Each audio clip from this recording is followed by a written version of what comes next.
আজকে দুপুরের জন্য করছি পাবদা মাছ দিয়ে ফুলকপি, সিম। আর সকালের নাস্তার জন্য গাজর আলুর ভাজি।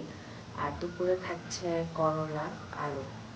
এখন আমি মাছগুলো ভেজে নেব।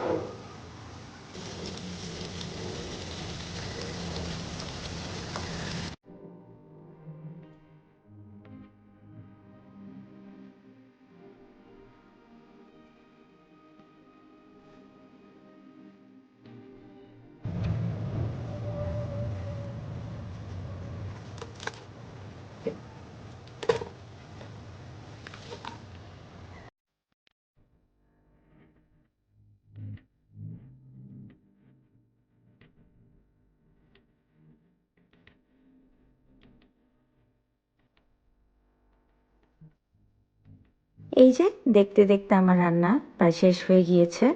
আপনারাও কে কী রান্না করেছেন অবশ্যই কমেন্ট করে জানাতে ভুলবেন না। Thank you to all.